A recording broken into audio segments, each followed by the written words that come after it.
সবচাইতে ভয়ঙ্কর অভিজ্ঞতা, কোন প্রাণীর জন্য সর্বোচ্চ এবং সবচাইতে ভয়ঙ্কর অভিজ্ঞতা হচ্ছে মৃত্যু। এবং এত ভয়ঙ্কর অভিজ্ঞতা, এই অভিজ্ঞতাটা কারো কাছে শেয়ার করে যাওয়া যায় না। মরার সময় কেউ বলে যেতে পারছিল আমার মরতে এমন লাগছে, কইতে পারছে? কেমন লাগছে বলতে পারে? বলা যায় না। তার আগেই চলে যেতে হয় শৈশব, কৈশোর, যৌবন, বার্ধক্য, প্রৌঢ়ত্ব, হ্যাঁ, বয়সের ছাপ, কালো চুল দাড়ি সাদা হয়ে যাওয়া, দাড়ি চুলের শুভ্রতা, দুর্বলতা। This is the circle of life. ছোট্ট ছিলাম, বড় হলাম, সিঙ্গেল ছিলাম, ডাবল হলাম, তারপরে বাবা হলাম, তারপরে শ্বশুর হলাম, তারপরে নানা হলাম, তারপরে চলে যেতে হবে। This is the circle of life. বিশ্বনবী বললেন আমার উম্মতি মা বাইনা সিত্তিনা ইলা সাবঈন, আমার উম্মতের গড় বয়স হলো 60 থেকে 70। এই উম্মতের গড় বয়স কত? 60 থেকে 70। ওয়া আকাল্লুহুম মাইয়াজুজু জালিক, অল্প কিছু মানুষ আছে যারা 70-এর বেশি হায়াত পায়। এখানে 70-এর বেশি আছেন কারা? হাত তোলেন দেখি তো। কয়জন? একজন, দুইজন, তিনজন। মাশাআল্লাহ, আল্লাহ আরো হায়াত দেখ, আল্লাহ এদেরকে আরো হায়াত দারাজ করুক। চিল্লায় বলেন আমিন। তার মানে আমার উম্মতি মা বাইনা সিত্তিন ইলা সাবঈন, বিশ্বনবী বললেন এই উম্মতের গড় বয়স 60 থেকে 70, আর 70-এর বেশি হায়াত পাবে। ওয়া আকাল্লুহুম মাইয়াজুজু যালিক, 70-এর বেশি পাবে হাতে গোনা, গুনে বের করে ফেলা যায় একজন, দুইজন, তিনজন। বাকি সব 60-এর আগে নাই, ঠুস। চিল্লা এখন ঠিক কিনা? বাংলাদেশের গড় হায়াত কত মানুষের? 60। বিশ্বনবীর কথার সাথে মিলে গেছে। চিল্লায় পড়েন সুবহানাল্লাহ। এই জন্য বিশ্বনবী বলেন এই যে মুরব্বীদের দাড়ি পাকে, এই যে রাস্তায় অ্যাক্সিডেন্ট হয়, এই যে ক্যান্সারে আক্রান্ত হয়ে লোকজন মারা যায়, তারপরেও কি টনক নড়ে না? এরপরেও কি বিবেকে ধরে না যে তোমাকে চলে যেতে হবে? আকসিরু যিকরা হাযিমিল লাযযাত, জীবনের সব স্বাদকে পানসা করে দেয় ওই মরণকে স্মরণ করো। মরণকে স্মরণ করলে জাহান্নাম বরণ করা লাগে না। চিল্লায় বলেন ঠিক কিনা? আবার আল্লাহ বললেন গোলাম, স্পেশাল একজন ফেরেশতা আমি মরণের জন্য সিলেক্ট করলাম, নাম মালাকুল মাউত। তাকে আমরা আজরাইল বলে চিনি। এই মালাকুল মাউত তার বাহিনী নিয়ে নির্ধারিত টাইমে গোটা বিশ্বের সব মানুষের রূহ কবজ করে। অন টাইম নাকি দেরি করে? মালাকুল মাউত আগেও আসে না, পরেও আসে না। সুবহানাল্লাহ পড়েন। সাইয়েদনা সুলাইমান আলাইহিস সালামের জামানাতে ওনার এক ওয়াজির ছিল, মন্ত্রী। ওই মন্ত্রীকে নিয়ে উনি বৈঠক করতেন। ওনার সময় উনি মালাকুল মাউতের সাথে বৈঠক করতেন। শুনতেছেন? আপনাদের মনোযোগ আছে তো? উনি বৈঠকে বসেছেন, মালাকুল মাউতও বসা, ওয়াজিরও বসা। হঠাৎ মালাকুল মাউত ওয়াজিরের দিকে বড় বড় চোখ করে তাকাচ্ছে। বড় বড় চোখ করে তাকানোতে ওয়াজির ভয় পেয়েছে। হঠাৎ মালাকুল মাউত চলে গেল। ওয়াজির বলে ও সুলাইমান আলাইহিস সালাম, এই যে লোকটা বড় বড় চোখ করে আমার দিকে তাকালো, এটা কে? সাইয়েদনা সুলাইমান বলে হাদা মালাকুল মাউত। যে বর্ণনাটা বলছে এটা হাদিস না, এটা হচ্ছে ইসরাইলিয়া, জিউস ট্র্যাডিশন। কোরআন হাদিসের সাথে কোনো দ্বন্দ্ব নাই, তাই বর্ণনা করা যাবে। বিষ্ণু বলেছেন বাল্লিগু আন্নি ওয়ালাউ আয়া, আবার বলেছেন ওয়া হাদিসু আন বনি ইসরাইল ওয়ালা হারাজ। বনি ইসরাইলের ট্র্যাডিশন বর্ণনা করো, জিউস ট্র্যাডিশন বর্ণনা করো, এতে কোনো সমস্যা নাই। ওয়াজির বলে ও সাইয়েদনা সুলাইমান, বড় বড় চোখ করে যে তাকালো লোকটাকে? সাইয়েদনা সুলাইমান বলে হাদা মালাকুল মাউত, এটা মৃত্যুর ফেরেশতা। ওয়াজিরের কলিজায় পানি নাই। এটা কি ফেরেশতা? শুনে তো পিলে চমকে গিয়েছে। কয় কি? মালাকুল মাউত তো আমার চিনে ফেলাইছে, বাড়ি চিনে ফেলছে, আমার খবর আছে। সাইয়েদনা সুলাইমান আলাইহিস সালাম জিনদেরকে দিয়ে কাজ করাতেন, মেঘমালাকে দিয়ে কাজ করাতেন, বিশাল সিংহাসন নিয়ে পৃথিবীর প্রাচ্য থেকে পাশ্চাত্যে ঘুরে বেড়াতেন। সাইয়েদনা সুলাইমানকে ওয়াজির বলে ও সুলাইমান, মেঘমালাকে আদেশ করে দেন, আমি আর এই ফিলিস্তিনের ভূখণ্ডে থাকতে চাই না। আকাশের মেঘমালার উপরে আমারে বসিয়ে দেন, আর বলে দেন আমারে নিয়ে যেন আকাশের মেঘমালা হিন্দুস্তানের ওই দূর পর্বতে রেখে আসে। আকসা আল হিন্দ, হিন্দের সবচেয়ে দূরবর্তী জায়গায় যেন আমার রেখে আসে। সাইয়েদনা সুলাইমান বললেন আকাশের মেঘ যাও, আমার ওয়াজিরকে নিয়ে হিন্দুস্তানের একটা উপদ্বীপে রেখে আসো। রেখে আসা হলো। কিছুক্ষণ পর মালাকুল মাউত সাইয়েদনা সুলাইমানের কাছে হাজির। সাইয়েদনা সুলাইমান বললেন, ও মালাকুল মাউত কই ছিলা? কই একটু আগে হিন্দুস্তান থেকে আপনার ওজিরের রুহু কবজ করে আসছি। সুবহানাল্লাহ পড়েন। এটা আবার কেমন কথা, তুমি ওইখানে গেলা কেন? কয় রব্বুল আলামিন কিছুক্ষণ আগে আমার কাছে পায়গাম পাঠিয়েছে, যাও সাইয়েদনা সুলাইমানের ওয়াজিরের রুহুটা কবজ করো। কবজ করার জায়গা হলো হিন্দুস্তানের উপদ্বীপ। কোন জায়গায়? মালাকুল মাউত এসে দেখে সুলাইমান নবীর সাথে মিটিং করে। ওয়াজির কার সাথে মিটিং করে? সুলাইমান নবীর সাথে। কিন্তু ফরমানে লেখা রুহু কবজ করতে হবে কোথায়? হিন্দুস্তানে। সুবহানাল্লাহ কইবেন না? এই জন্য বড় বড় চোখ করে আমি তাকিয়েছি আর মনে মনে ভাবলাম টাইম তো নাই, কারণ মৃত্যু তো অন টাইমে হতে হয়, এখনই ওর রুহু কবজ করতে হবে। কেমন করে ওইখানে যাবে আমি জানি না, আমি আগে চলে যাই। মালাকুল মাউত চলে গেল, যে দেখে ওই জায়গায় ওয়াজিরও হাজির। সাথে সাথে রুহু কবজ করে আল্লাহর কাছে চলে গিয়েছে। পড়েন সুবহানাল্লাহ। এজন্য আল্লাহ বললেন, মালাকুল মাউত আমি নির্ধারণ করে দিয়েছি, পৃথিবীর প্রতিটি মানুষ মালাকুল মাউতকে দেখবে, চাক্ষুষ দেখবে, ভালো হলেও দেখবে, খারাপ হলেও দেখবে। কার কথা? ভালো মানুষ যদি হয়, আল্লাহওয়ালা যদি হয়, ইসলাম প্রিয় যদি হয়, ডানপন্থী যদি হয়, মৃত্যুর সময় মালাকুল মাউত আলা সূরাতি শাবিন আলা আহসানি সূরা, একজন যুবকের আকৃতিতে চমৎকার ধবধবে সাদা একটা জুব্বা পরে, জান্নাত থেকে জান্নাতি কাফন নিয়ে, হানুত মিন হানুতিল জান্নাহ, জান্নাতের সুগন্ধি নিয়ে মুমূর্ষু রোগীর মাথার সামনে এসে বসে যায় আর দেহটার ইঙ্গিত করে বলে, ইয়া আইয়াতুহান নাফসুত তাইয়্যিবা, ও পবিত্র আত্মা। আরেক বর্ণনায় এসেছে, ইয়া আইয়াতুহান নাফসুল মুতমাইন্নাহ, ও প্রশান্ত আত্মা, উখরুজি ইলা মাগফিরাতিম মিনাল্লাহ, আল্লাহর ক্ষমার দিকে বের হয়ে আসো। উখরুজি ইলা মাগফিরাতিম মিনাল্লাহি ওয়া রিদওয়ান, আল্লাহর ক্ষমার সন্তুষ্টির দিকে রুহুটা বের হয়ে আসো। স্মুথলি বলার সাথে সাথে মুমিনের দেহ থেকে রুহুটা বের হয়ে আজরাইলের হাতে চলে যায়। স্মুথলি বলার সাথে সাথে স্বাচ্ছন্দ্যে আনন্দে মুমিনের দেহ থেকে রুহুটা সা করে বের হয়ে মালাকুল মাউতের হাতে এসে পড়ে। পড়েন সুবহানাল্লাহ। আল্লাহ এমন মৃত্যু তুমি আমাদের নসিবে রেখে দিও, চিৎকার করে পড়েন আমিন। আর যারা ইসলাম মানে নাই, আর যারা কোরআন মানে নাই, আর যারা দিন কায়েমের আন্দোলন করে নাই, দিনকে ভালোবাসে নাই, বাম আর রামপন্থী ছিল, নাস্তিক ছিল, ইসলাম বিরোধী ছিল, তাদের কাছেও মালাকুল মাউত আসে কি আসে না? চিল্লায় বলেন আসে কি আসে না? তাদের কাছেও আসে, কিন্তু আলা সূরাতি আকবাহি রাজুল, একজনের চেহারা যত ভয়ঙ্কর হতে পারে, যত নিকৃষ্ট হতে পারে, এরকম ভয়ঙ্করতম নিকৃষ্ট দুর্গন্ধওয়ালা একটা চেহারা নিয়ে আসে। রিজলাহু ফিল আরদ, পা থাকে জমিনে, রাসুহু ফিস সামা, হাদিসের বর্ণনা, পা দুইটা জমিনে, মাথা আকাশে। এসে ধমক দিয়ে জালিমের মাথার সামনে এসে বলে, ইয়া আইয়াতুহান নাফসুল খাবিসা, হে পাপাত্তা, হে অপবিত্র আত্মা, উখরুজি ইলা সাখাতিল্লাহি ওয়া গাদাবিহি, আল্লাহর রাগের দিকে, আল্লাহর অসন্তুষ্টির দিকে বের হয়ে আয়। মালাকুল মাউতের এই অর্ডার পাওয়ার সাথে সাথে রুহুটা কিন্তু বের হয় না। মুমিনের রুহুকে ডাক দিলে যেমনি স্মুথলি বেরোয়, কাফিরের রুহু এভাবে বেরোয় নাকি? কথা বলেন। রুহুটা ডানে যায়, ফাতাতাফাররাক, একবার রুহুটা ডানে যায়, আবার রুহুটা বায়ে যায়, আবার সামনে যায়, পায়ে যায়, হাতের মধ্যে ঢুকে ডানে বায়ে যায়। মালাকুল মাউত আবার ধমক দিয়ে বলে, ইয়া আইয়াতুহান নাফসুল খাবিসা, পাপাত্তা বের হয়ে আয়। রুহুটা আবার ডানে যায়, বায়ে যায়, সামনে যায়, পেছনে যায়। এবার ঘপাস করে মালাকুল মাউত রুহুকে ধরে টান মারে। সারা দেহটা থেকে প্রাণ রস সিক্ত করতে করতে দেহ থেকে রুহুটাকে টেনে হিচড়ে বের করে আনে। আর মুমূর্ষু রোগীটা চিৎকার মারতে থাকে। পড়েন না আউযু বিল্লাহ। একটা জীবন্ত ছাগলের চামড়াগুলো জবাই না দিয়ে কেউ যদি টেনে টেনে বের করে,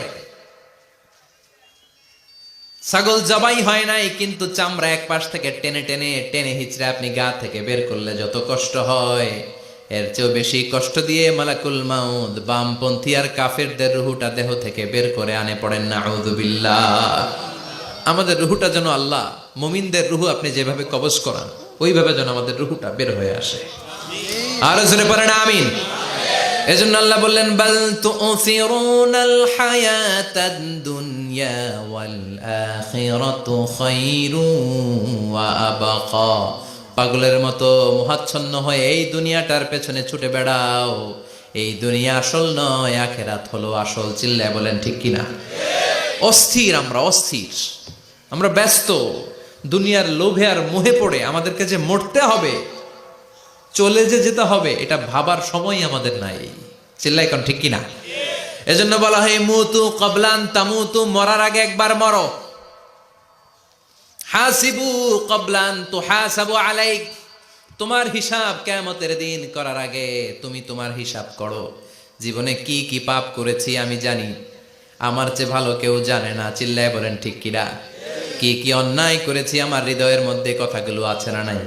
পৃথিবীর কেউ না জানলেও আমি জানি কি জানি না। এজন্য হাসিবু ক্বাবলান তুহাসাবু আলাইক, তোমার হিসাব বসার আগে নিজে হিসাব করো কি কি করলা। আসল মরণের দিন শটান হয়ে তো শুয়ে পড়ো ভাই। মরার আগে আরেকবার মরো। মরার আগে আরেকবার কি করবেন? কথা বলেন। মরার আগে কি করতে হবে? হঠাৎ একদিন বিছানায় শটান হয়ে শুয়ে যান, চক্ষুটা বন্ধ করেন, ভাবেন মরে গিয়েছেন। এই তো মালাকুল মাউত চলে এসে রুহুটা নিয়ে গেল। আত্মীয় স্বজন চিৎকার চেঁচামেচি শুরু করে দিল, কান্নার রোল পড়ে গেল চারদিকে। মাইকের মধ্য দিয়ে, মসজিদের মাইকে অ্যানাউন্স হয়, অমুক এলাকার নিবাসী অমুক ভাই আমাদের মধ্যে দুনিয়ায় নাই, তার জানাজা হবে এশার নামাজের পর। সবাই এসে রুহের মাগফিরাত করেন। সবাই আপনারে দেখতে আসবে, কেঁদে কেঁদে লোকজন আপনারে কবর দিতে আসবে। চিল্লায় বলেন ঠিক কিনা? কেঁদে কেঁদে সবাই আসবে, দেখার জন্য আসবে। ছেলেগুলো কাঁদবে, স্ত্রী কাঁদবে, বাবা মা কাঁদবে, বন্ধু বান্ধব কাঁদবে। আর ঘরের মধ্যে রাখা হবে না। এবার আপনাকে গোসল দেওয়ার পালা। চক্ষু বন্ধ করে চিন্তার দরকার আছে না নাই? একটু চোখটা বন্ধ করে ভাবেন, আপনাকে গোসল দেয়া হবে, জামাগুলো খোলা হবে। এত টাকা দিয়ে যে দামি গোসলখানা টাইলস লাগিয়ে ঘরে বানালেন, আপনার শেষ গোসলটা কি ওই দামি গোসলখানায় হবে? লাশ যেখানে ধোয়া হয় ওই জায়গায় ধোয়া হবে। আপনাকে কাফন পরানো হবে। আপনার কলিজার টুকরা ছোট বাচ্চাটারে বলা হবে, আব্বু দেখে যাও তোমার বাবারে শেষবারের মতো দেখো। আপনার বাবা মা শেষবারের মতো একটা নজর দিয়ে আপনার চেহারাটা দেখে নিবে। বন্ধু বান্ধবরা শেষবারের মতো একবার আপনারে দেখে নিবে। জানাজার জায়গায় নেওয়া হবে। হবে না এই ঘটনাটা আমাদের? হ্যাঁ, হবে কি না? হাজার হাজার মানুষ শেষ বিদায় দেওয়ার জন্য আসবে। চারটা তাকবীর দিয়ে ইমাম নামাজ শুরু করবে। আল্লাহু আকবার, আল্লাহু আকবার, আল্লাহু আকবার, আল্লাহু আকবার বলে নামাজ শুরু করবে। নামাজ শেষ। এবার পালকিতে করে কবরে যাওয়ার পালা। আহা, যেতেই হবে, যেতেই হবে। পালকিতে করে লোকজন নিতে শুরু করবে। কবরস্থানের ওই জায়গায় যেখানে মানুষ বছরে মানুষ না মরলে যায় না, ওই গহীন নিঝুম কবরস্থানে ঢুকানো হবে। পালঙ্ক থেকে নামিয়ে আপনার জন্য করে রাখা আগ থেকে কবরটার মধ্যে শুইয়ে দেয়া হবে। উপরে বাঁশ দিয়ে ছাউনি। শেষবারের মতো সবাই দেখে বাঁশের ছাউনির উপরে মাটি চাপা দিবে। ঠিক কিনা? চলে যাবে সবাই, কেউ নাই, অন্ধকার, শুধু অন্ধকার। এই অন্ধকার যেন শেষ হতে চায় না। এই ঘটনা ঘটবে না আমাদের? কথা বলেন, ঘটবে কিনা? এজন্য মরার আগে এগুলো চিন্তার দরকার আছে না নাই? মরার আগে আরেকবার মরার দরকার আছে না নাই? এজন্য রব্বুল আলামিন বলেন, বাল তুসিরুনাল হায়াতাদ দুনিয়া ওয়াল আখিরাতু খায়রুন ওয়া আবকা। এই দুনিয়ার জীবনটাকে তোমরা আসল জীবন মনে করো, এটা আসল জীবন নয়। আসল জীবন হলো কবরের জীবন। চিল্লায় বলেন ঠিক কিনা? এজন্য লাইফটা হলো one time, one chance. Second কোনো চান্স আপনাকে দেয়া হবে নাকি? কাফেররা বলবে, ইয়া রাব্বি আরেকটা সুযোগ দেন। লাউ আন্না লানা কাররা ইয়ানি মাররা, আল্লাহর একটা সুযোগ যদি পেতাম দুনিয়াতে ভালো করে আসতাম। আল্লাহ বলবেন, ইন্নাহা কালিমাতুন কাইলুহা, এটা শুধু তাদের মুখের কথা। তাদেরকে আবার সুযোগ দিলেও তারা কিচ্ছু করবে না। চিল্লায় এখন ঠিক কিনা? এজন্য একটা চান্স আমরা পেয়েছি, এই দুনিয়ার ওয়ান চান্সে আমরা ভয় পাবো একজনকে। চিল্লায় বলেন তিনি কে? এজন্য যেতে আমাদেরকে হবে। এই মরণ থেকে পালানোর কোনো সুযোগ কেউ পালাতে পারে নাই। এই মরণ হলো আখিরাতের প্রবেশদ্বার। মরণ নামক পালকিতে চড়ে আমরা কবরের ভেতরে ঢুকি। মরণ হলো প্রথম পর্ব, কবর হলো দ্বিতীয় পর্ব। যেরকম ঠিক কিনা?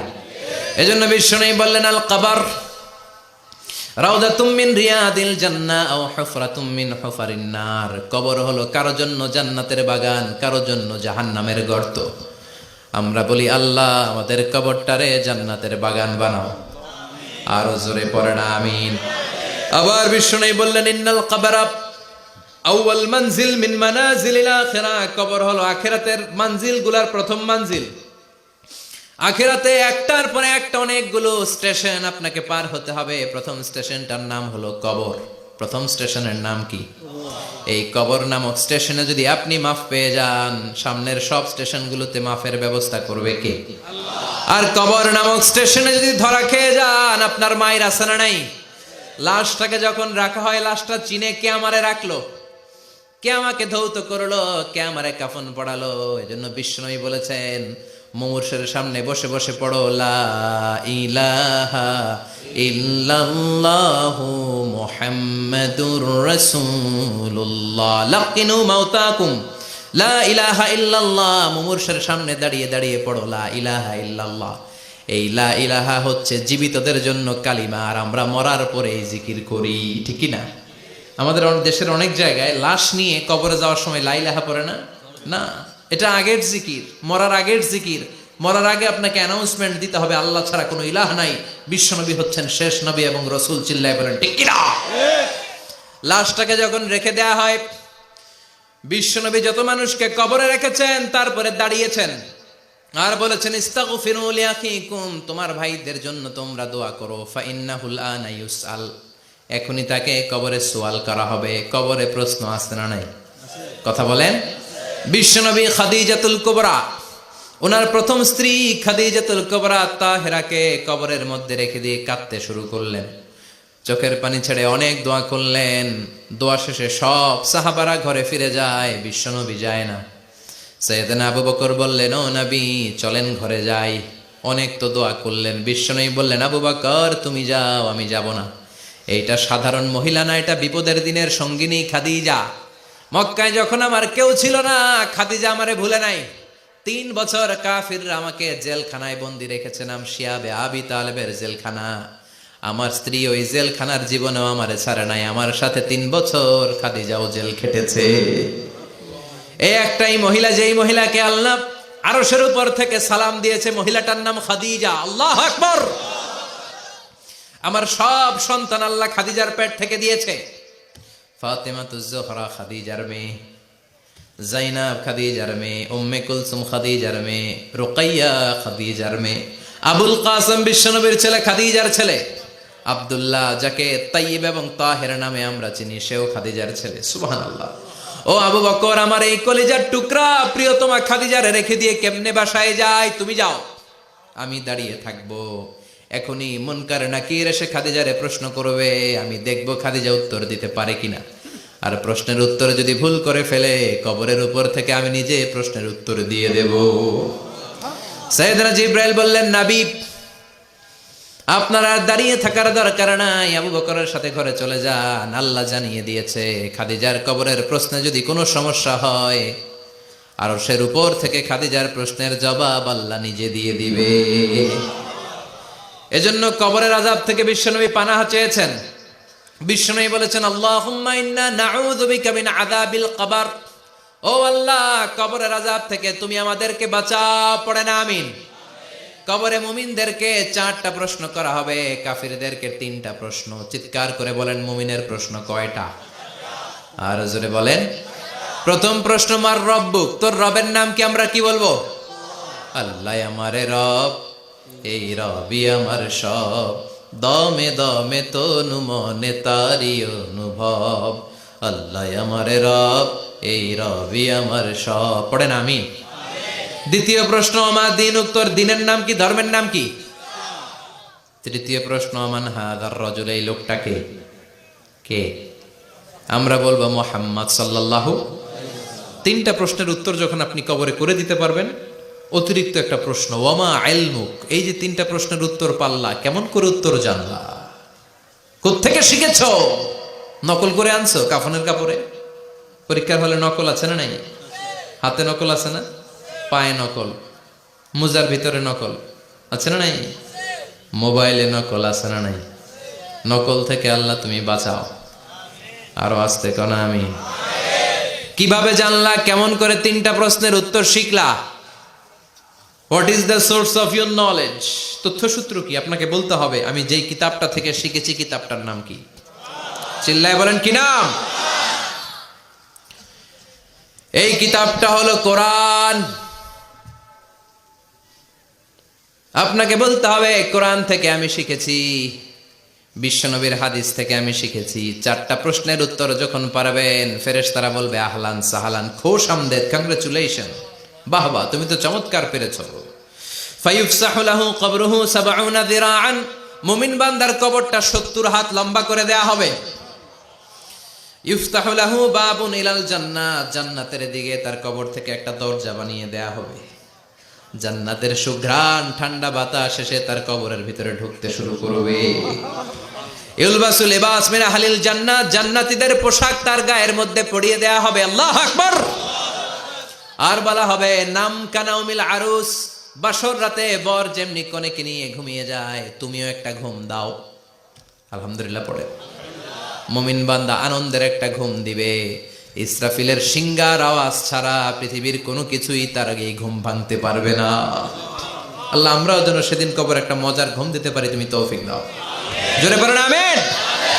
এবার বামপন্থী নাস্তিক আর কাফেরদের পালা, ইসলাম বিদ্বেষীদের পালা, আলেম ওলামাদের শত্রুদের পালা, ইসলামকে যারা বিজয়ী শক্তি হিসেবে মানতে পারে নাই তাদের পালা। চিল্লায় এখন ঠিক কিনা? ওদেরকেও একই প্রশ্ন, রব কে? ওরা বলবে আমি জানি না। আমাদের উত্তর আল্লাহ। ওরা বলবে আমি কিচ্ছু জানি না, আমি সব ভুলে গেছি, আমার মাফ করে দেন, আমি কিছুই জানি না। তবে আমি ইসলাম বিরোধীদের সাথে চলতাম, যারা ইসলাম রে বাস দিত আমি তাদের সাথে স্লোগান দিতাম। এরকম ডাকাইত আছে না নাই? দ্বিতীয় প্রশ্ন, আমার দিন, তোমার ধর্মের নাম কি? কয় আমার ধর্ম নাই, আমার ধর্ম কর্ম নাই, আমি খালি দুনিয়া কে মজা লেলো, দুনিয়া তোমারই হ্যায়, আমি খালি দুম্মা চলে দুম। আছে না নাই?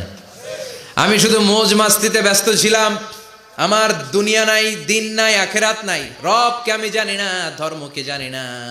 ইসলাম বিরোধী রাজনীতি আমি করতাম, মাও সেতুংয়ের রাজনীতি, কার্ল মার্কসের রাজনীতি, বুশের রাজনীতি, ডোনাল্ড ট্রাম্পের রাজনীতি, বামপন্থীদের রাজনীতি। চিল্লা এখন ঠিক কিনা? কোনো ধর্ম নাই। এই লোকটাকে চিনো কিনা বলো। বিশ্বনবীর চেহারা দেখিয়ে বলা হবে এই লোকটাকে, কয় জানি না। এরে আমি মানতাম না, এরে আমি গালে দিতাম। এরকম জাহান্নামের নরকীট আর পিতৃ পরিচয়হীন জারদ সন্তান বাংলার দেশেও আছে না নাই? এই মহামানবটাকে গালি দিয়ে পৈশাচিক আনন্দ পায়। পত্রিকায় লিখে, ব্লগের মধ্যে লিখে, ইন্টারনেটে কার্টুন বানিয়ে বানিয়ে পৈশাচিক ফুর্তি করে। এগুলো জাহান্নামের কীট, এগুলো জারদ সন্তান, বাপ মায়ের ঠিক নাই। চিল্লা এখন ঠিক কিনা? আমার নবীরে যারা গালি দেয় এগুলোর বাপ মায়ের ঠিক আছে? এগুলোর কোনো গোড়া আছে? এগুলোর কোনো শেকড় আছে? এগুলো আগাছা। চিৎকার করে বলো ঠিক কিনা? বলবে আমি জানি না। ফেরেশতারা বলবে দাঁড়া, আমরা জানি। তোর সাথে কেমন আচরণ করতে হবে আমাদেরকে ট্রেনিং দিয়েছে কে? এবার শুরু হবে মাইর। কি শুরু হবে? কথা বলেন। মাইর। ফায়ুদরাবু বিমা তারিকা মিন হাদিদ, লোহার হ্যামার দিয়ে শুরু হবে মাইর। এক একটা হ্যামারের বাড়িতে মাথাটা ফেটে চূর্ণ বিচূর্ণ হয়ে যাবে, দেহটা জামিনের ভেতরে 70 গজ ডুবে যাবে, দেবে যাবে। ওর চিৎকারে কবরস্থানটাও থারথার করে কাঁপবে। আবার জামিনকে বলা হবে ইলতাইমি, চাপা দে। জামিনে ঢুকে যাওয়ার পরে জামিনের এ পাশ থেকে একটা চাপা, মাটি চাপা, বাম দিক থেকে মাটি চাপা, 2 চাপায় ডান দিকের পাজর বায়ে চলে যাবে, বাম দিকের পাজর ডানে চলে আসবে। ওর চিৎকারে কবরস্থানটা থার থার করে কাঁপবে।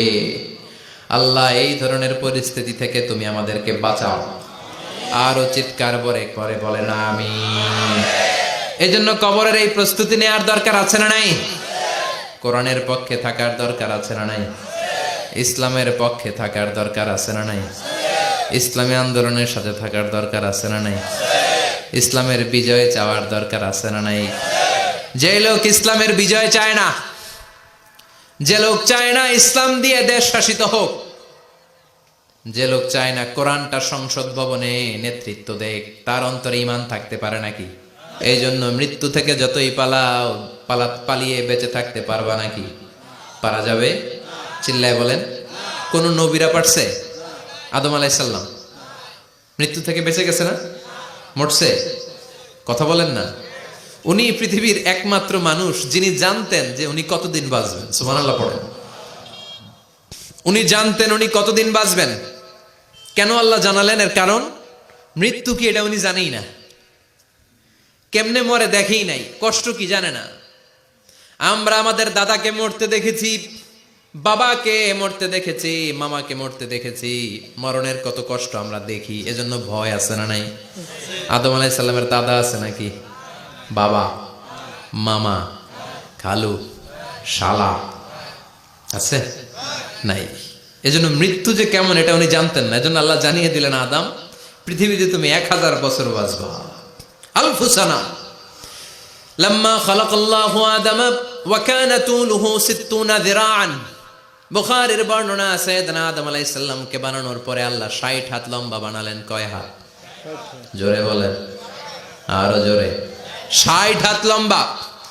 এরপরে ওনার ঔরসে পৃথিবীতে যত নারী আসবে, পুরুষ আসবে রুহের জগতে, সবগুলো রুহুকে বসিয়ে দিলেন বৈঠকে। সুবহানাল্লাহ। বিশাল কনফারেন্স রুম। আমরাও ছিলাম না? আমাদের রুহুটাও ছিল। সাইয়েদনা আদম বললেন, আল্লাহ এরা কারা? আল্লাহ বললেন, আদম এগুলো সব তোমার সন্তান। সাইয়েদনা আদম অবাক দৃষ্টিতে, অপলক নয়নে নিজের সন্তানদের রুহগুলো দেখতেছিলেন। দেখতে দেখতে হঠাৎ একটা রুহুকে ভালো লেগে গেল। বললেন, আল্লাহ এটা কার রুহু? আল্লাহ বললেন, এটা দাউদ আলাইহিস সালামের রুহু। পড়েন সুবহানাল্লাহ। আল্লাহ এটাকে দেখতে বড় ভালো লাগে, কার রুহু? এটা তোমার ছেলে নবী হবে, নবী দাউদের রুহু। কাম উমরুহ, আল্লাহ দুনিয়াতে সে কয়দিন বাঁচবে? আল্লাহ বললেন, 40 সানা, 40 বছর। কয় বছর? সবাই বলেন, কয় বছর? 40 বছর। সাইয়েদনা আদম বললেন, মাবুদ আমার এত সুন্দর কলিজার টুকরা সন্তান দাউদ আলাইহিস সালামকে দুনিয়াতে মাত্র 40 বছর আপনি কেন দিলেন? আল্লাহ প্রথম মানুষ এবং নবী হিসেবে আপনার কাছে ফরিয়াদ করি, আমার ছেলে দাউদের বয়স বাড়ায়া দেন। আল্লাহ কয়, না, হাদা কদ কুতিবা, এটা লেখা হয়ে গেছে। রুফিআতিল আকলাম ওয়া জাফফাতিস সুহুফ, লিখে ফেলছি, কলম শুকায় গেছে, কালি শুকায় গেছে, এটা চেঞ্জ করা যাবে? সাইয়েদনা আদম বললেন, আল্লাহ আমি বাঁচমু কয় বছর? কয় তুমি থাকবা কয় বছর? আলফু সানা, 1000 বছর। মনে আছে? আল্লাহ আমার 1000 বছরের দরকার নাই, আমি আমার 1000 বছর থেকে 60 বছর আমার ছেলে দাউদরে আমি দিয়ে দিলাম। আদম আলাইহিস সালামের 1000 বছর থেকে 60 বছর যদি দান করে দেয়, ওনার আর কত রইল? 940। আর 60 বছর যদি দাউদ নবীর 40 বছরের সাথে যোগ দেয়া হয়, উনি পেলেন কয় বছর? 100। সাইয়েদনা আদম পৃথিবীতে আসলেন, এসে থাকতে শুরু করলেন। দিন গড়িয়ে রাত আসে, মাস গড়িয়ে বছর আসে, বছর যায় বছর আসে। ঠিক 940 বছর পর মালাকুল মাউত আদম আলাইহিস সালামের কাছে আসলেন। বললেন, আনা মালাকুল মাউত উকিলা বিকুম, আপনাদের জন্য আল্লাহ আমাকে বানিয়েছে রূহ কবজ করতে। ও আদম, আবুল বাশার, পৃথিবীর প্রথম মানব, প্রথম নবী, আপনার সময় শেষ, রেডি হন। কি হন? খেলা শুরু হবে, এখনই রূহ কবজ করে নিয়ে যাব। সাইয়েদনা আদম বলে, এখন আসছো কেন? আমার আরো 60 বছর বাকি আছে। মালাকুল মাউত বলে, না, আপনি রূহের জগতে আল্লাহর কাছে আপনার সন্তান দাউদকে কয় বছর দিয়েছিলেন? 60 বছর। এজন্য 940 বছর আপনার জন্য লেখা। আমি এখন আপনার রূহ কবজ করতে চাই। সাইয়েদনা আদম বলে, আমি মানি না, আমি কাউরে দেই নাই 60 বছর, আমি দেই নাই, আমি আরো বাঁচব, আমি আরো বাঁচবো, 60 বছর আমি বাঁচবো, আমি দেইটাই নাই। মিয়া যাও। মালাকুল মাউত আল্লাহর যে বলে, আল্লাহ দেয় নাই বলে, আসলে ভুলে গেছে। আসলে আফাতুল ইলমি আন নিসিয়ান, মানুষ ভুলে যায়, মানুষ বড্ড ভুলে যায়। আমরা অনেক সময় খাইয়াও কই খাই নাই। অনেক কিছু আপনি দিছিলেন কিন্তু ভুলে যাই, গলার নিচ দিয়ে নামার পরে কই তুমি কিচ্ছু দাও নাই। আছে না নাই? নাসিয়া আদম ফানাসিয়া বানু, আদম আলাইহিস সালাম ভুলে গেছেন, তাই আমরাও ভুল করি, ঠিক কিনা? এজন্য আমাদের নেতারাও বলে এটা দেব ওটা দেব, নির্বাচনের পর সব ভুলে যায়। আছে না নাই? ওই যে আদম আলাইহিস সালাম ভুলছে, আমরাও ভুলে যাই। ওনাদের দোষ কি? ভুলে যায়, বেমালুম ভুলে যায়। আল্লাহ বললেন মালাকুল মাউত আর জোরাজুরি করো না। 940 নয়, ঠিক 1000 বছর পরে আদমের কাছে যাবা। আমি আমার আদমের ভাগ্যে এই জিনিসটাই রেখে দিয়েছিলাম রে মালাকুল মাউত। আমি আগ থেকে এটাই রেখেছি, আমি জানতাম সে ভুলে যাবে। চিল্লা এখন সুবহানাল্লাহ। তার মানে পৃথিবীর সবচাইতে লম্বা মানুষ, 60 হাত লম্বা, এত শক্তিশালী আদম আলাইহিস সালাম শ্রীলঙ্কাতে প্রথম নেমেছিলেন। 1 লাফ দিলে আধা মাইল চলে যাইতেন। সুবহানাল্লাহ। কি লম্বা মানুষ, থাকতে পারছে? কথা নাই, ঘুমে ধরছে? শেষ করে দেই। হ্যাঁ, আরো কয়েক মিনিট চলবে? চলবে চলবে। তাকবীর দেন, লিল্লাহি তাকবীর। আদম আলাইহিস সালাম চলে গেলেন। ওনার পরের নবী ইদ্রিস আলাইহিস সালাম, উনি মরে নাই। ইদ্রিস আলাইহিস সালাম মরছে, কে বলছে? উনিও মরেছেন। তবে ওনার মৃত্যুর আজীব এক ঘটনা আছে, অনেক লম্বা কথা। এক ফেরেশতার সাথে ওনার বন্ধুত্ব হয়েছিল। বলেছিলেন আমি আকাশ দেখতে চাই, আল্লাহর কাছে অনুমতি চাই। আল্লাহ বলল ঠিক আছে, ইদ্রিসকে আকাশে ঘুরাও। প্রথম আকাশে ঘুরলেন, দ্বিতীয় আকাশে ঘুরলেন, তৃতীয় আকাশে ঘুরলেন, চতুর্থ আকাশে ঘুরলেন। ইন দ্য মিন টাইম চতুর্থ আসমানে মালাকুল মাউত পৃথিবীর দিকে নেমে আসছিল। ওই ফেরেশতা বলে মালাকুল মাউত আপনি কই যান? মালাকুল মাউত বলে একটু আগে আল্লাহ ফরমান জারি করেছে, চতুর্থ আসমানে আমার নবী ইদ্রিসের রূহ কবজ করো। সুবহানাল্লাহ। আমি বললাম আল্লাহ আপনার পাঠানো নবী সাইয়েদনা ইদ্রিস থাকে দুনিয়ায়, চতুর্থ আসমানে পামু কই? আল্লাহ কয় কথা নাই, দৌড় দে। আমি দৌড় দিলাম, এসে দেখি ইদ্রিস আলাইহিস সালাম এখানে রেডি। সুবহানাল্লাহ। ওয়া রাফা'নাহু মাকানান আলিয়্যা। ইদ্রিস আলাইহিস সালামের রূহ কবজ দুনিয়ায় হয় নাই, চতুর্থ আকাশের মধ্যে হয়েছে। একটু চিৎকার করে পড়বেন সুবহানাল্লাহ। এরপরে সুলাইমান আলাইহিস সালাম, উনি তো মরে নাই, মরছে? উনি জিন চালাইতো, উনিও মরবে? শক্তিশালী একজন নবী ছিল। উনি মালাকুল মাউতকে বলেছিলেন মালাকুল মাউত আমার মৃত্যুর সুয়াইয়া, সামান্য কিছু আগে আমারে বইলো, আমার একটা কাজ আছে। মালাকুল মাউত মৃত্যুর কিছু সময় আগে এসে বলল সুলাইমান টাইম ইজ আপ, সময় শেষ, অল্প কিছু সময় বাকি, কি করবেন করেন। সাইয়েদনা সুলাইমান জিনদেরকে ডাকলো, ও জিনেরা, বিশাল একটা প্রজেক্ট আছে, প্রজেক্টে কাজ শুরু করো। আর কিছু জিনকে বলল চারদিকে গ্লাস ফিটিং করা একটা রুম বানাও। সাইয়েদনা সুলাইমান আলাইহিস সালাম গ্লাস ফিটিং করা রুমের ভেতরে ঢুকলেন। এই রুমে ঢুকার দরজা নাই, হাতে একটা লাঠি নিলেন। কি নিলেন? লাঠির মধ্যে ভর করে দাঁড়িয়ে রইলেন আর জিনদের দিকে তাকিয়ে রইলেন। জিনেরা এত বদমাশ ছিল, সাইয়েদনা সুলাইমান দাঁড়িয়ে না থাকলে কাজ করতো না। ছিল ফাঁকিবাজ। কি ছিল? দাঁড়ায় না থাকলে আজও লোকজন কাজ করতে চায় না, ঠিক কিনা? মালিক দাঁড়ায় থাকলে ঠিকই কাজ হয়ে যায়। সুলাইমান আলাইহিস সালাম লাঠির মধ্যে ভর দিয়ে দাঁড়িয়ে রইলেন আর বললেন কাজ করো। জিনেরাও কাজ শুরু করলো। ওদিকে মালাকুল মাউত এসে বলে, ও সুলাইমান সময় তো শেষ। সুলাইমান বলে সমস্যা নাই, রূহ কবজ করেন। উনি লাঠির মধ্যে ভর দিয়ে দাঁড়িয়ে রইলেন। গ্লাস ফিটিং করা রুমের ভিতরে কোরআন সাক্ষী। মালাকুল মাউত ওইভাবে লাঠিতে ভর দেওয়া অবস্থায়, দাঁড়ানো অবস্থায় সাইয়েদনা সুলাইমান আলাইহিস সালামের রূহ কবজ করে নিলেন। উনি এমন ভাবে দাঁড়িয়েছেন, রূহ চলে গেল, লাশ হয়ে দাঁড়িয়ে রইলেন। লাঠির মধ্যে দাঁড়িয়ে আছেন, জমিনের মধ্যে লুটিয়ে পড়ে নাই। সুবহানাল্লাহ। জিনগুলো দূর থেকে ভাবলো বস তো দাঁড়ায় আছে। কে দাঁড়ায় আছে? জিনেরা মনে করছে বস দাঁড়ায় আছে, কাজ করতে হবে। করতে করতে পুরা প্রজেক্টের কাজ শেষ। ইন দ্য মিন টাইম ঝিঝি পোকা, উই পোকা, যেই পোকা কাঠ খেয়ে ফেলে, এই কাঠ খাওয়ার পোকা সুলাইমান আলাইহিস সালাম লাঠির ভেতরে ঢুকে লাঠিও খেয়ে ফেলেছে। সাইয়েদনা সুলাইমান আলাইহিস সালাম ধপাস করে জমিনে পড়েছে। আর জিনেরা কয় হায় হায়, খালি খালি কাম করছে এতদিন। সুবহানাল্লাহ কইবেন না? সুলাইমান আলাইহিস সালাম বাঁচতে পারে নাই, চলে গেলেন। মুসা আলাইহিস সালাম মরছে? উনি মরবে কেন? উনি তো খালি মারে। মরছে? এক থাপ্পড়ে ফেরাউনের বাবুর্চি নাই। মুখের আগে হাত চলতে কয়েকজন, এর মধ্যে মুসা আলাইহিস সালাম আছে না নাই? মালাকুল মাউত মানুষের আকৃতিতে অনুমতি না নিয়ে ঘরের ভেতরে ঢুকে গেল। ঢুকে বলে আনা মালাকুল মাউত, আমি মৃত্যুর ফেরেশতা। তো কি চাও? জিতু আন আকবাদা রূহাক, আপনার রূহ কবজ করতে আসছি। কিন্তু মুসা আলাইহিস সালাম দেখতেছেন দিব্যি একজন মানুষ, কি দেখে? আবার সালাম দেয় নাই, অনুমতি নিয়েও ঢুকে নাই। অমিয়া অনুমতি নিয়ে ঘরে ঢোকার দরকার আছে না নাই? মুসা আলাইহিস সালামের মেজাজ বড় গরম। উনি বললেন কি করবি? কয় আপনারে মারমু। কয় এদিকে আয়। মালাকুল মাউত মনে মনে ভাবে এতদিন সব মানুষগুলো আমারে দেখলে দিত দৌড়, আজকে মনে হয় আমারে দিতে হবে দৌড়। এক পা গায়ে দুই পা পেছায় সাহস করে সামনে গেলেন। আবার মুসা আলাইহিস সালাম দিলেন এরকম থাপ্পড়, ফাসাক্কাহু ফাফাকু আইনা। বুখারীর বর্ণনা, এক থাপ্পড়ে চোখ নাই। ঠিকই মালাকুল মাউত দৌড়, এক দৌড়ে আল্লাহর কাছে। আল্লাহ বললেন রাখো, এটা মুসা আলাইহিস সালাম, তার মেজাজ বড্ড গরম, আমাকে কথা বলতে হবে। আল্লাহ বললেন মুসা, বুখারীর বর্ণনা, গরুর পিঠের উপর হাত রেখে দাও। রাখা হলো। তোমার হাতের নিচে গরুর যত পশম, প্রত্যেক পশমের বিনিময়ে এক এক বছর করে হায়াত বাড়িয়ে দিলাম। মুসা আলাইহিস সালাম অনেক চালাক নবী, উনি বললেন আল্লাহ আমার হাতের নিচে যদি গরুর 2000 পশম থাকে, তার মানে 2000 বছর হায়াত বাড়িয়ে দিলেন, কিন্তু এক্সট্রা হায়াত যখন শেষ হয়ে যাবে এরপরে কি হবে?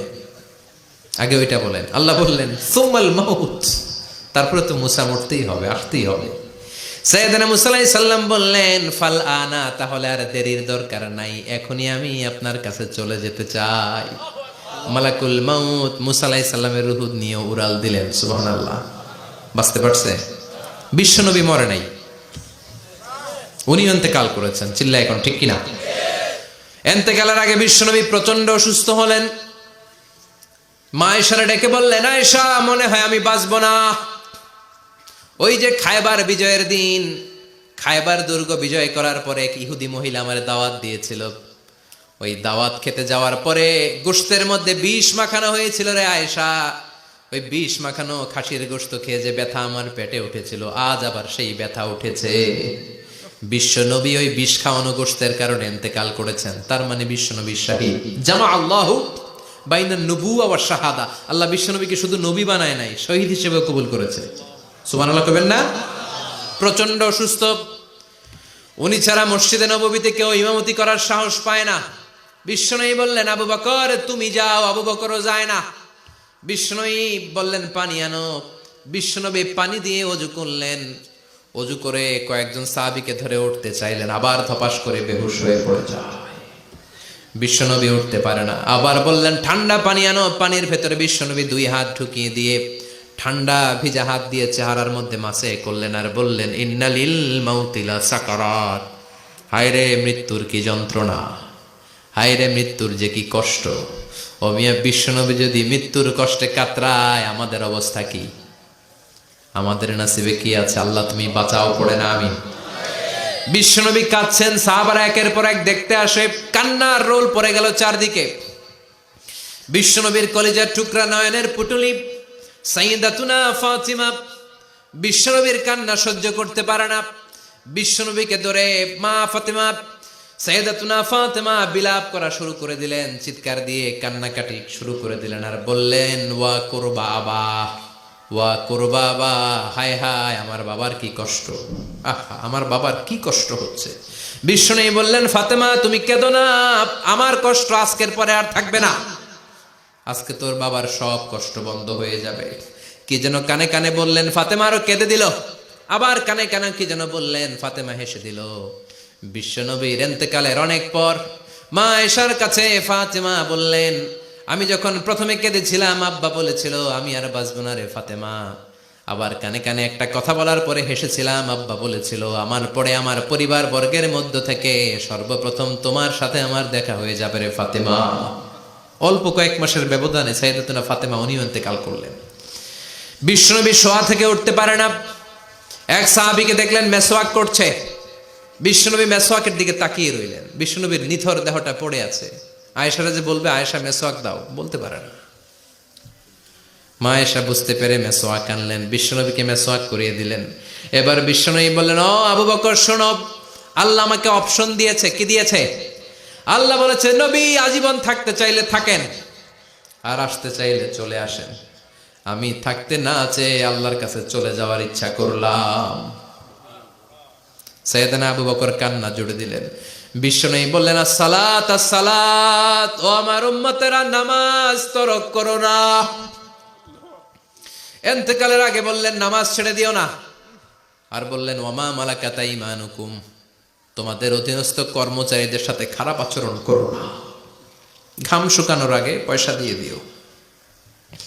আর হাত দুটো উঁচু করে বললেন, আল্লাহুম্মা ইলার রাফিকিল আলা, ও আল্লাহ আমি আপনার কাছে যেতে চাই। এই কথাটা বলে বিশ্বনবীর হাত দুইটা ধপাস করে জমিনে পড়ে গেল, বিশ্বনবীও চলে গেলেন। থাকতে পেরেছে কেউ? চিল্লায় বলেন। এজন্য আমরা আল্লাহর কাছে ইমানই মৃত্যু চাই। কি মৃত্যু? আমরা উত্তম মৃত্যু চাই। চিল্লায় বলেন কি মৃত্যু? এজন্য মরণের আগে ইমান নিয়ে মরার দরকার আছে না নাই? বিশ্বনবী দোয়া করতেন, আল্লাহুম্মা রযুকনা হুসনাল খাওয়াতিম, ও আল্লাহ আমাদের শেষটা যেন ভালো হয়। শেষ কথা বলি, এদিকে তাকান, মনোযোগ আছে? বলতেন আল্লাহুম্মা রযুকনা হুসনাল খাওয়াতিম, ও আল্লাহ আপনি আমাদেরকে ইমানের মৃত্যু দেন, আমাদের শেষটা ভালো করেন। কারণ সব ভালো তার শেষ ভালো। জানেন না এটা আপনারা? সব ভালো তার শেষ ভালো।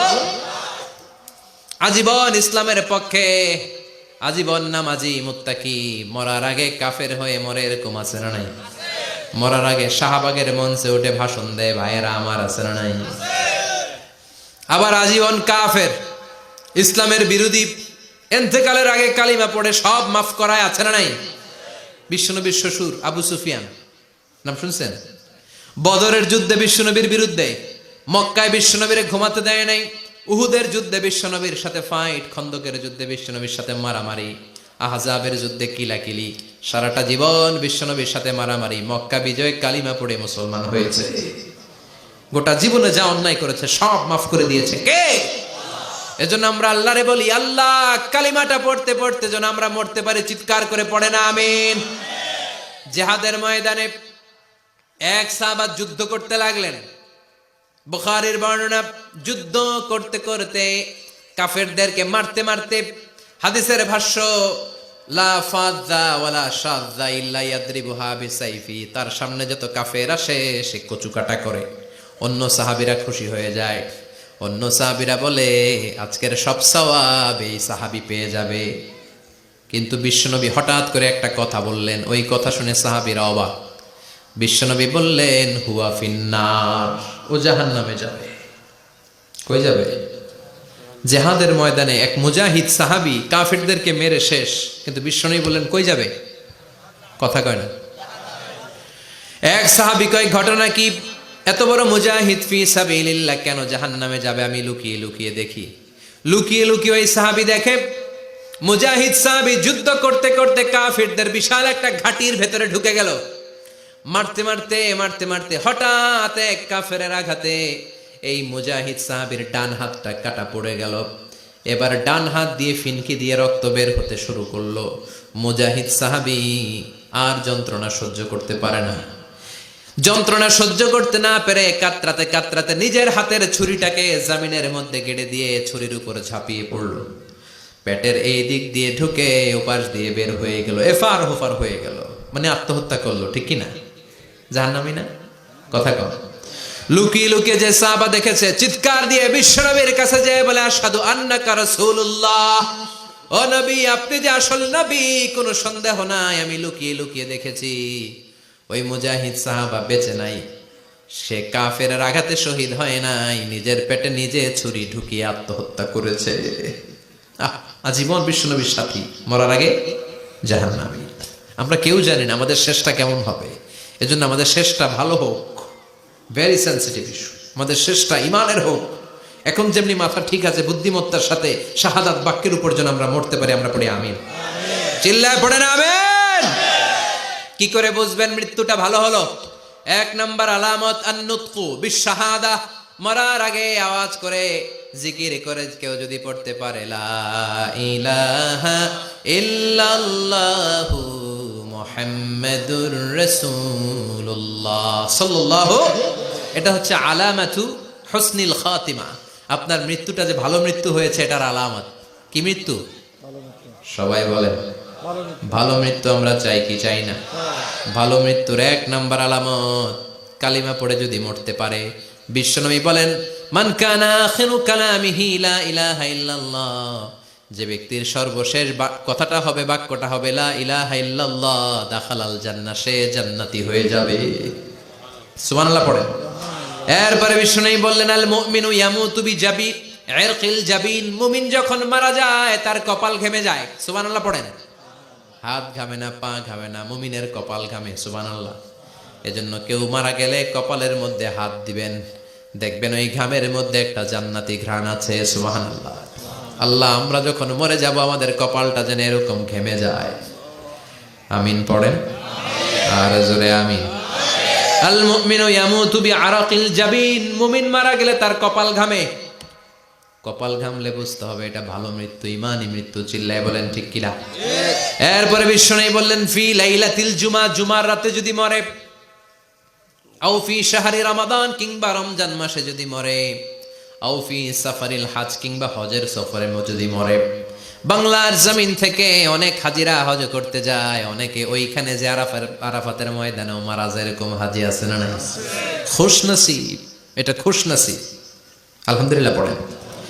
এরপরে বিশ্বনবী বললেন মাউতু শাহাদা, আল্লাহর রাস্তায় জিহাদ করে কালেমার বাণীকে উপরে তুলে ধরার জন্য কেউ যদি শাহাদাতের বাণী, শাহাদাতের পেয়ালা পান করে, শাহাদাতের মৃত্যুর চাইতে ভালো মৃত্যু আর হতে পারে না। শাহাদাতের মৃত্যুর চাইতে শ্রেষ্ঠ মৃত্যু আছে নাকি? কথা বলেন। আমরা শহীদ হতে চাই কি চাই না? শাহাদাতের তামান্না যেই মুমিনের অন্তর নাই, অন্তরের ভেতরে নাই, ওই লোক কি মুমিন হতে পারে নাকি? মান সাআলাল্লাহ শাহাদা, বিশ্বনবী ফরমান, যে ব্যক্তি আল্লাহর কাছে শাহাদাতের মৃত্যু চায়, বাল্লাগাহুল্লাহু মানাজিলাশ শুহাদা ওয়া ইন মাতা আলা ফিরাশিহি, কেউ যদি আল্লাহর কাছে শাহাদাত অন্তর থেকে কামনা করে, রব্বুল আলামিন ওই ব্যক্তিকে শাহাদাতের মর্যাদায় নিয়ে যাবেন, যদিও সে বিছানায় পড়ে পড়ে মারা যায়। বিছানায় পড়ে মারা গেছেন, কিন্তু অন্তরে কামনা ছিল আল্লাহ আমার তুমি শহীদ হিসেবে কবুল করো। শহীদদের কাতারে আপনারা দাঁড় করায় দিবে কে? ওমরে ফারুক বলতেন আল্লাহুম্মা রযুকনা শাহাদাতান ফি সাবিলিক, ও আল্লাহ আপনি আমারে আপনার রাস্তায় শহীদ হিসেবে কবুল করেন। ওয়ারযুক মাউতি ফি হারামি রাসূলিক, পৃথিবীর কোন শহরে মরতে চাই না, বিশ্বনবীর শহরে মদিনা শহরে আমার মৃত্যু কবুল করেন। ওমরে ফারুক কই মরছে? কথা কও। ফজরের জামাতে ইমামতি করতে গিয়েছেন, মাওলাল মুগীরা আবু লুলু আল মাজুসি, মাওলাল মুগীরার আঘাতে অ্যাসাসিনেটেড বাই মুগীরা, স্টেবিং করেছে। এখানে তিনটা আঘাত করেছে, একটা এখানে, একটা পাজরে, একটা নাভির মধ্যে, নাভি কেটে দুই ভাগ। ওনাকে খাবার দেয়া হলো নাবিজ, দুধ মাখানো নাবিজ। ওই নাবিজের দুধ নাভি দিয়ে বের হয়ে যায়। উনি বললেন কে মেরেছে আমাকে? বলল অগ্নি উপাসক। শুকরিয়া করে বললেন আল্লাহ আমারে কোনো মুসলিম মারে নাই, কোনো মুমিন মারে নাই। উনি বেহুশ ছিলেন, হুশ ফিরে সবাই রে বললেন আসল্লান নাস, ফজরের যেই নামাজটা আমার ইমামতিতে শুরু হয়েছে, এক রাকাতের পর আমাকে মারা হলো। এবার আমাকে বলো আমার নেতৃত্বে যে নামাজটা শুরু হয়েছে, নামাজটা ঠিক মতো হয়েছে কিনা? সুবহানাল্লাহ। আমারে কে মারলো? কে তোমাদের খলিফা হবে? কি হবে আমার আব্দুর রহমানের, আব্দুল্লাহর? এগুলো নাই। প্রথম কথা ছিল মানুষরা নামাজটা পড়েছে কিনা। সুবহানাল্লাহ। এজন্য শাহাদাতের তামান্না সবচেয়ে বড় তামান্না। চিল্লায় বলেন ঠিক কিনা? এরপর বিশ্বনবী বললেন মুরাবিতান ফি সাবিলিল্লাহ, মুসলিম রাষ্ট্রের পাহারা দেয় যারা, বর্ডার গার্ড। আমাদের দেশের বর্ডার গার্ডের কি বলে? আগে বিডিআর ছিল, এখন বিজিবি। আমার বিজিবির ভাইয়েরা না খেয়ে না পড়ে শীতের রাতে দেশ পাহারা দেয়। বিএসএফ এর গুলিতে যদি মারা যায় এটা শহীদ। সুবহানাল্লাহ। এর চেয়ে শ্রেষ্ঠ মৃত্যু আর হতে পারে না। এরপরে আল মাউতু আলা আমালিন সালেহ, কোন ভালো কাজের উপর মরণ। নামাজে সেজদা দিয়েছে, সেজদা অবস্থায় অনেকে চলে যায়, এরকম আছে না নাই? তাহাজ্জুদের যায় নামাজে মরণ দিও প্রভু আমায়, একামতে দিনের কাজে কবুল করে নিও আমায়। পড়েন আমিন। তাহাজ্জুদের যায় নামাজে যেন আমাদের মরণ হয়, পড়েন আমিন।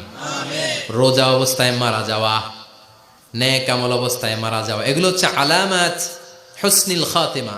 আপনার শেষটা, বিদায়টা, মৃত্যুটা যে ভালো হয়েছে তার আলামত। আল্লাহ এই যে কথাগুলো বললাম, শ্রেষ্ঠ শ্রেষ্ঠ মৃত্যু, আমাদের মৃত্যুগুলো ওই রকম করে দিও। চিৎকার করে পড়েন আমিন, আওয়াজ করে পড়েন আমিন।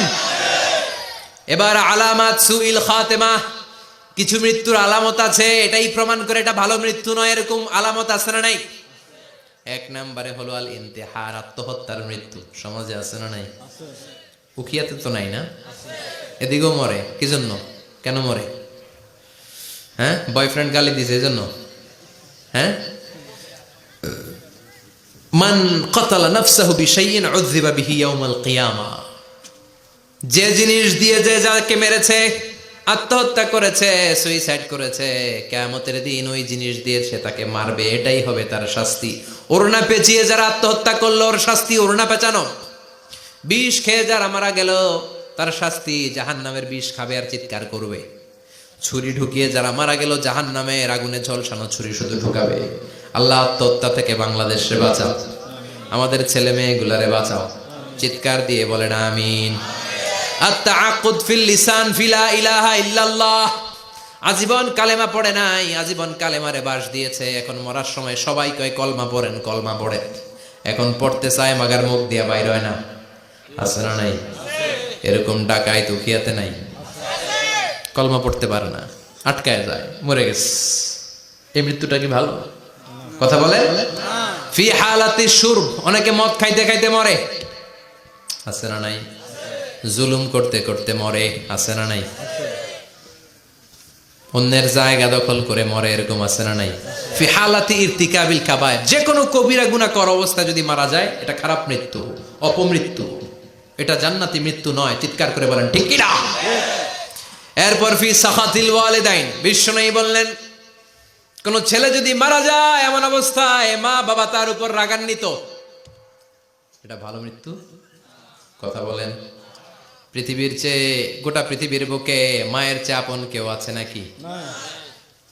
এই মায়ের মনে কষ্ট দিয়ে ওই অবস্থায় যদি মারা যায় এই মৃত্যুটা অনেক খারাপ। চিল্লায় বলেন ঠিক কিনা? এজন্য মায়ের সাথে খারাপ আচরণ করবেন নাকি? কথা বলেন। যার মা নাই সে জানে মা না থাকার কি জ্বালা, ঠিক কিনা? যখন রাত্রি নিঝুম এই চোখে ঘুম, একলা শুধু ঘরে, তোমায় মনে পড়ে মাগো, তোমায় মনে পড়ে। যখন রাত্রি নিঝুম এই চোখে ঘুম, একলা শুধু ঘরে, তোমায় মনে পড়ে মাগো, তোমায় মনে পড়ে। এজন্য মায়ের দোয়া সবচেয়ে বড় দোয়া। মা রেগে আছে, মা বদদোয়া দিয়েছে, বাবা বদদোয়া দিয়েছে, বাবা আপনার উপর অসন্তুষ্ট, ওই অবস্থায় ছেলে মরলে এটা কি ভালো মৃত্যু?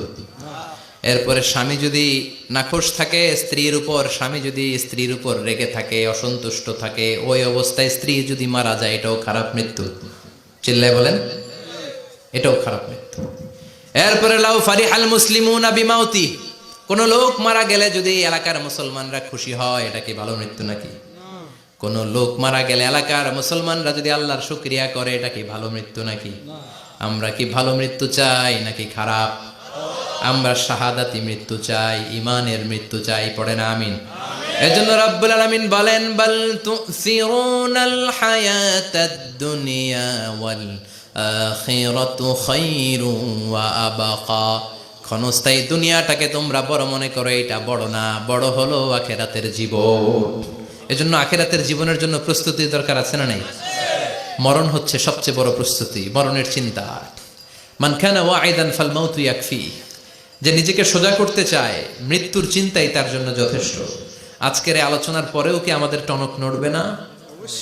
আজকের এই কথাগুলোর পরেও কি মৃত্যু নিয়ে আমরা ভাববো না? আজকের আলোচনার পরেও কি আমার হিসাব শুরু হওয়ার আগে আমি একটু নিজের হিসাব কষে নিব না? আল্লাহ আমাদের সবাইকে কথাগুলো বুঝার ও আমল করার তৌফিক দান করুক। আমরা পড়ি আমিন।